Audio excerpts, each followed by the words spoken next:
नमस्कार, आप देख रहे हैं गुड न्यूज टुडे। शाम के 7 बज चुके हैं। 7 सवाल लेकर हम फिर से हाजिर हैं। मैं हूं अनंत भट्ट।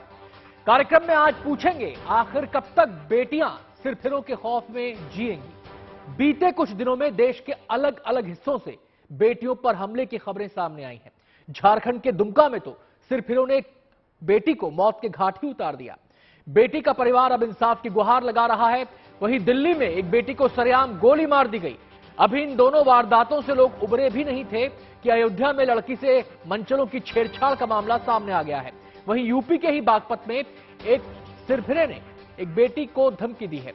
हमारे आज के सातों सवाल बेटियों पर मंडराते इस खौफ के साए के इर्द गिर्द ही होंगे। यूपी के बागपत में एक लड़की खौफ के साए में जी रही है। उसे अपनी जान का खतरा है और खतरा है रईस नाम के एक सिरफिरे से। इस शख्स ने लड़की और उसके परिवार का जीना दूभर कर रखा है। नजर हमारे पहले सवाल पर जो अब आपके सामने आ रहा है, और हमारा सवाल है, बागपत में लड़की को क्यों मिली धमकी। पीड़ित परिवार का कहना है कि यह सिरफिरा लड़की को कई दिनों से परेशान कर रहा है और बात नहीं मानने पर सर तन से जुदा करने की धमकी दे रहा है। परिवार ने पुलिस को इस बारे में शिकायत कर दी है।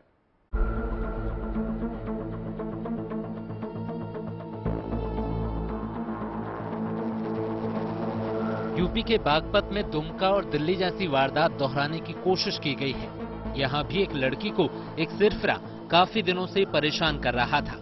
बागपत और दुमका मामले में अंतर यही है कि यहाँ लड़की पर हमले से पहले ही परिवार वाले पुलिस के पास पहुँच गए हैं।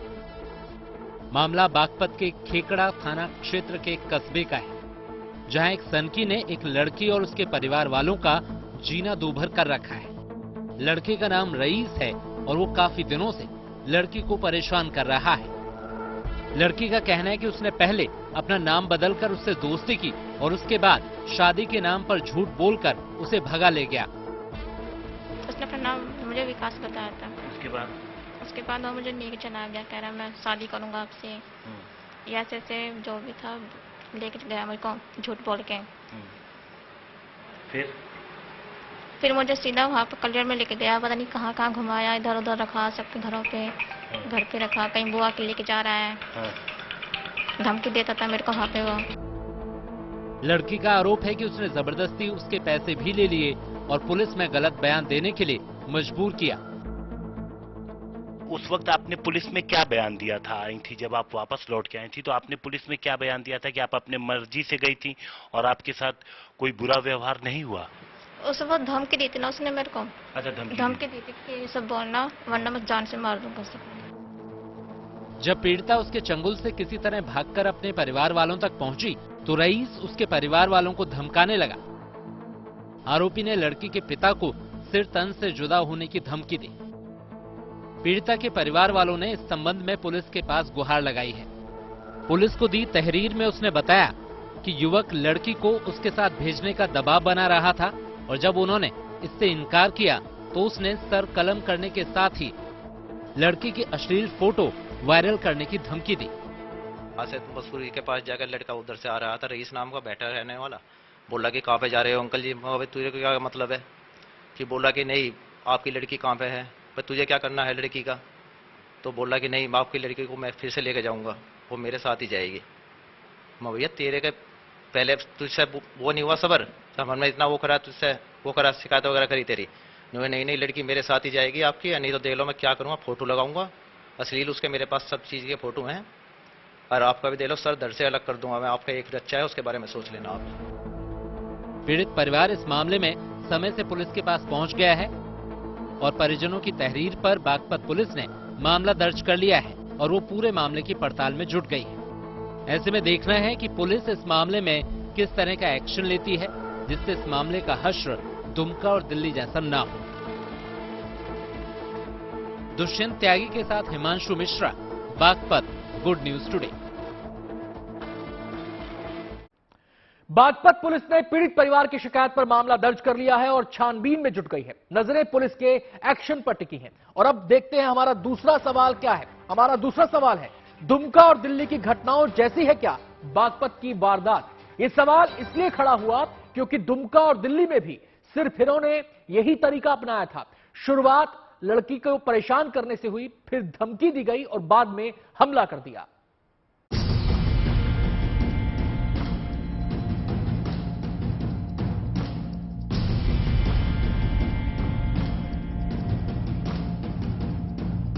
झारखंड के दुमका में एक बेटी को केवल इसलिए जलाकर मार दिया गया क्योंकि उसने एक लड़के से दोस्ती करने से इनकार कर दिया था। 11वीं कक्षा में पढ़ने वाली अंकिता को उसके पड़ोस में रहने वाला शाहरुख उसे काफी दिनों से परेशान कर रहा था। शाहरुख अंकिता से दोस्ती करना चाहता था, लेकिन जब अंकिता ने इससे इनकार कर दिया तो वो बौखला गया। इसके बाद उसने अंकिता को धमकी देना शुरू कर दिया, लेकिन जब अंकिता शाहरुख की धमकियों के आगे झुकी नहीं तो उसने अपने एक अपराधी दोस्त के साथ मिलकर अंकिता को जिंदा जला दिया। अंकिता ने मरने से पहले शाहरुख के लिए ऐसी ही मौत की दुआ मांगी।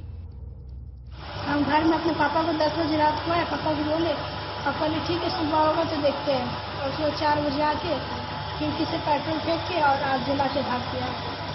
तो पेट्रोल कहाँ पर फेंका गया था? पेट्रोल एक डिब्बा में 2 लड़का था, वो और एक छोटुआ था।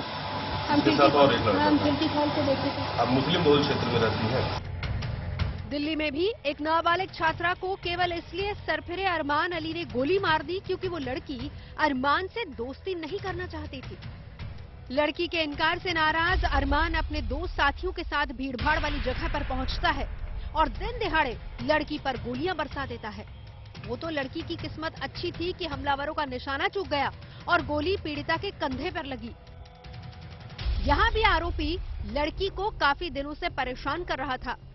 पीड़िता के परिवार वालों ने तो इस संबंध में पुलिस के पास अपनी शिकायत भी दर्ज करवा दी थी, लेकिन इसके बाद भी पीड़िता पर हमला नहीं रुका। बाएं कंधे के नीचे पीछे की तरफ से, अच्छा जी, ठीक है, जो अंदर कहीं 2 हड्डियों के बीच में रुक गई है गोली, फंस गई है। शरीर के अंदर ही है गोली? हाँ जी, वो शरीर के अंदर ही है। तो आप समझ सकते हैं 16 वर्ष की लड़की है, उसके अंदर गोली है, वो नहीं कुछ होते हुए भी अपने आप को अब एबनॉर्मल समझने लगी। गोली आज भी लड़की के शरीर में ही फंसी हुई है और वो इस घटना से इतना डर चुकी है कि अब वो घर से बाहर तक नहीं निकलना चाहती। दिल्ली का मामला भी दुमका जैसा ही था, लेकिन यहाँ पीड़िता की किस्मत अच्छी थी कि उसकी जान बच गई। बागपत की घटना का पहला चरण दुमका और दिल्ली जैसा ही है। शिकायत जब पीड़ित की तरफ से दी गई तो पुलिस ने इसमें एफआईआर दर्ज कर दी है। पीड़ित ने जो शिकायत दी है उसके मुताबिक 18 जुलाई को जब वो गाजियाबाद के मसूरी इलाके से गुजर रहा था अपनी पत्नी के साथ, तभी रईस सामने से आता है और उसने कहा कि अपनी बेटी को मेरे पास भेज दो, नहीं तो तुम्हारे सर को धड़ से अलग कर दूंगा। पुलिस ने इस मामले में एफआईआर दर्ज कर ली है, लेकिन पुलिस इस केस को सिर्फ इसी एक बयान से जोड़ के नहीं बल्कि पिछले पूरे मामले से जोड़ के देख रही है। इस मामले में अंतर केवल इतना है कि यहाँ पीड़िता का परिवार समय से पुलिस के पास पहुंच गया। ऐसे में अब जिम्मेदारी यूपी पुलिस की है कि वो इस मामले को दूसरे चरण तक पहुंचने से पहले ही रोक दे। बागपत से हिमांशु मिश्रा के साथ bureau report, good news today. Baghpat में धमकी मिलने के बाद न केवल लड़की बल्कि पूरा परिवार सहमा हुआ है। परिवार को अपनी बेटी की सलामती की फिक्र सताई जा रही है। पुलिस ने शिकायत तो कर दी है, लेकिन डर से मुक्ति नहीं मिली है। नजर हमारे तीसरे सवाल पर, और हमारा तीसरा सवाल है, बागपत पुलिस ने अब तक इस मामले में क्या किया? आइए देखते हैं बागपत के एसपी पुलिस एक्शन के बारे में क्या बता रहे हैं। संज्ञान में आया है, इसमें थाना खेकड़ा पर अभियोग पंजीकृत किया गया, उस लड़के को हिरासत में ले लिया गया। उसे इसमें एक बात और भी अवगत करानी है कि इसी व्यक्ति ने जून की शुरुआत में एक तहरीर दी थी थाने पर कि उसकी लड़की चली गई है, कहीं मिसिंग है, तो उस संबंध में अभियोग पंजीकृत किया गया था। लड़की के बयान दिए गए थे, तो लड़की ने खुद स्वेच्छा से उस लड़के के साथ जाना बताया था। फिर माननीय न्यायालय में 164 के बयान लिए गए थे और उसके पश्चात उस केस को खत्म किया गया था। तो इसमें गहनता से इसमें विवेचना की जा रही है और जो भी तथ्य प्रकाश में आएंगे उसके बाद लड़के के विरुद्ध कार्रवाई की जाएगी। फिलहाल ना ही पीड़ित पक्ष ने और ना ही उस लड़की ने ऐसा कुछ हमें एविडेंस दिया है। लड़के से पूछताछ की जा रही है, उसके मोबाइल को हम चेक कर रहे हैं, लेकिन फिलहाल ऐसा कोई एविडेंस हमारी संज्ञान में नहीं आया। लेकिन अब तक जो एविडेंस आया उसके आधार पर हम लोग कार्रवाई कर रहे हैं। बागपत ना तो पहला शहर है और ना ही आखिरी जहां बेटियां सिरफिरों के निशाने पर आई हैं। यूपी के एक और शहर में शर्मनाक घटना हुई। यह घटना हुई है अयोध्या में, जहां नाबालिग बच्चियों से छेड़छाड़ की गई है। हमारा चौथा सवाल अब आपके सामने है। हमारा सवाल है, क्या बढ़े हैं महिलाओं पर अपराध के मामले?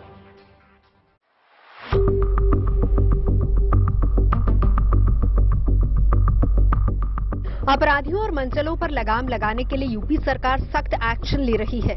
माफियाओं पर जहां बुलडोजर चल रहा है, वहीं महिला सुरक्षा को लेकर स्कूल कॉलेजों के बाहर एंटी रोमियो स्क्वाड का दावा भी किया जाता है। बावजूद इसके मंचलों की हिमाकत कम नहीं हो रही। ताजा मामला यूपी के अयोध्या का है, जहां बापू बालिका इंटर कॉलेज जा रही 2 नाबालिग सगी बहनों से छेड़खानी की कोशिश की गई। आरोप है कि 3 बाइक सवार मंचलों ने कॉलेज जाने के दौरान ई रिक्शा पर सवार दोनों बहनों से छेड़खानी की कोशिश की। उन्हें ई रिक्शा से बाहर खींचा गया। इस दौरान लड़कियों के कपड़े तक फट गए। अभी परसों की बात थी, उस दिन वो क्या था, अपना नंबर दिया, लव लेटर दिया लिख के, तो ये लोग फेंक दिखाड़ के। फिर आज जब हम यहाँ से, तो लोग बैटरी रिक्शा से बच्चों को अपने भेजे जब बाहर, तो फिर उसके बाद से वो लोग रिक्शे से वो बच्चों को उतार लिए। उतारने के बाद से उसका हल्का सा कपड़ा खींच लिए, वो हल्का सा फट गया। उसके बाद से ये लोग क्या किए, फिर उसके बाद से उसको जब उतार के उसको कह रहे हैं चलोगी, चलो हम तुम्हें अच्छा खाना खिलाएंगे, अच्छा होटल में ले चलेंगे। तब तक हम आ पहुंचे वहां पे। जब हम आ गए तो हमसे इशारा करने लगी, मम्मी यही लड़का है। तो अपना काला लड़के का पकड़ी थी, तब तक फिर हम पहुंच गए। लड़कियों को ऑटो से जबरन खींचने की वारदात के बीच स्थानीय लोगों ने 3 आरोपी युवकों में से एक युवक को धर दबोचा।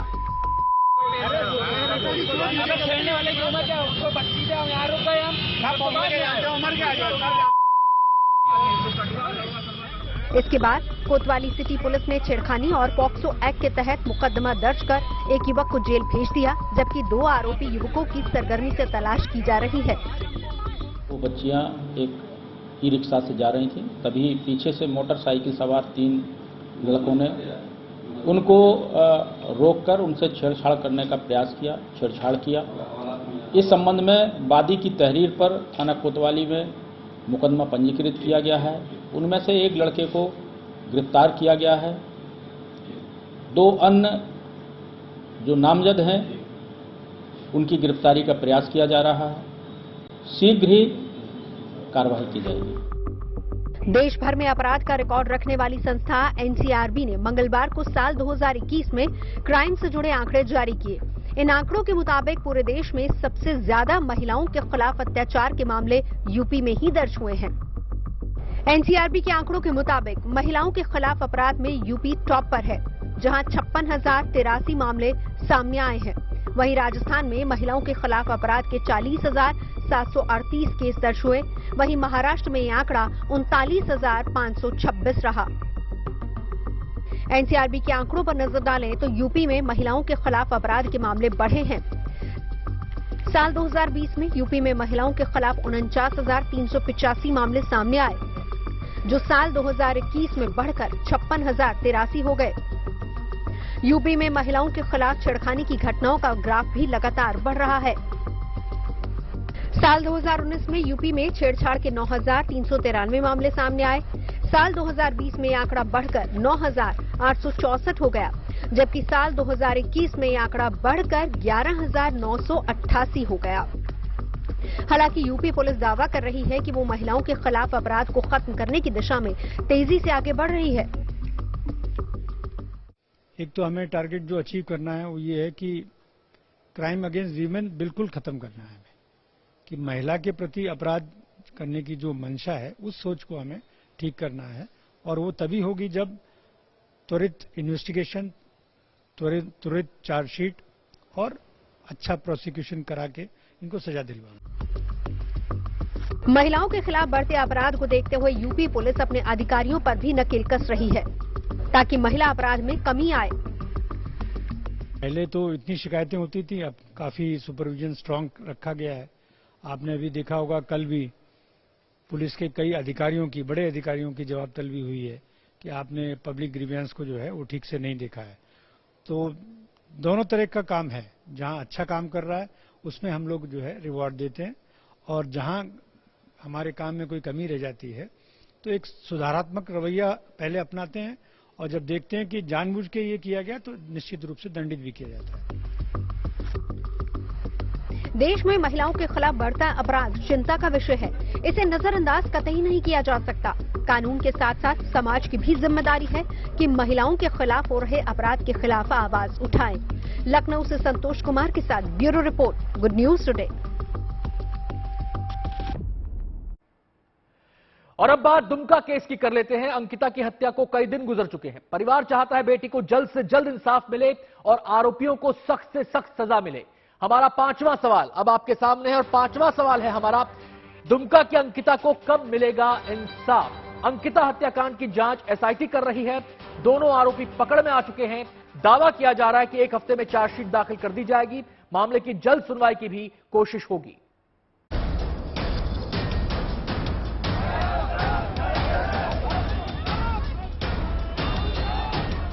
झारखंड में हुए अंकिता हत्याकांड के खिलाफ देश भर में आक्रोश की लहर दौड़ रही है।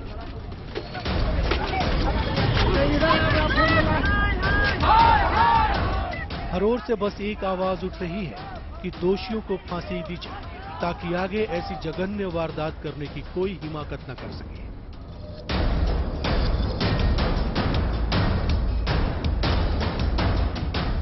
दुमका की रहने वाली अंकिता हत्याकांड मामले में पुलिस एक सप्ताह के अंदर अनुसंधान पूरा करके कोर्ट में चार्जशीट जमा करने की तैयारी में जुटी है। वहीं एसआईटी की टीम अंकिता मर्डर मामले में सबूत जुटाने के लिए दिन रात काम कर रही है ताकि अंकिता के परिवार वालों को इंसाफ मिल सके।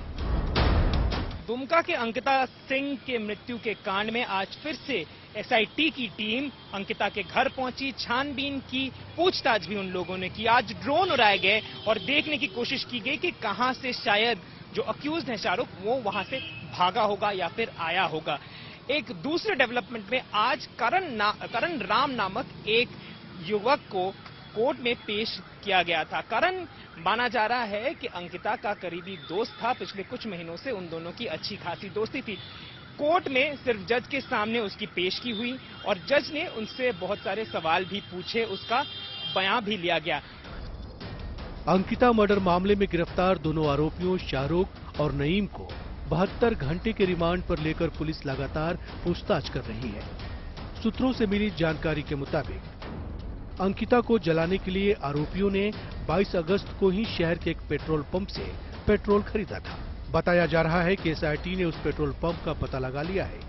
साथ ही सबूत के तौर पर आरोपी का पेट्रोल खरीदने का सीसीटीवी फुटेज भी हासिल कर लिया गया है। इस बीच छात्रा के घर से जब्त किए गए नमूनों की फोरेंसिक लेबोरेटरी में जांच के लिए अदालत से अनुमति ली गई। फोरेंसिक जांच के लिए नमूना रांची भेज दिया गया है। 2 से 3 दिनों के अंदर फोरेंसिक जांच की रिपोर्ट आ जाने की उम्मीद है। पुलिस सूत्रों के मुताबिक चार्जशीट के साथ फोरेंसिक जांच की रिपोर्ट भी जमा की जानी है।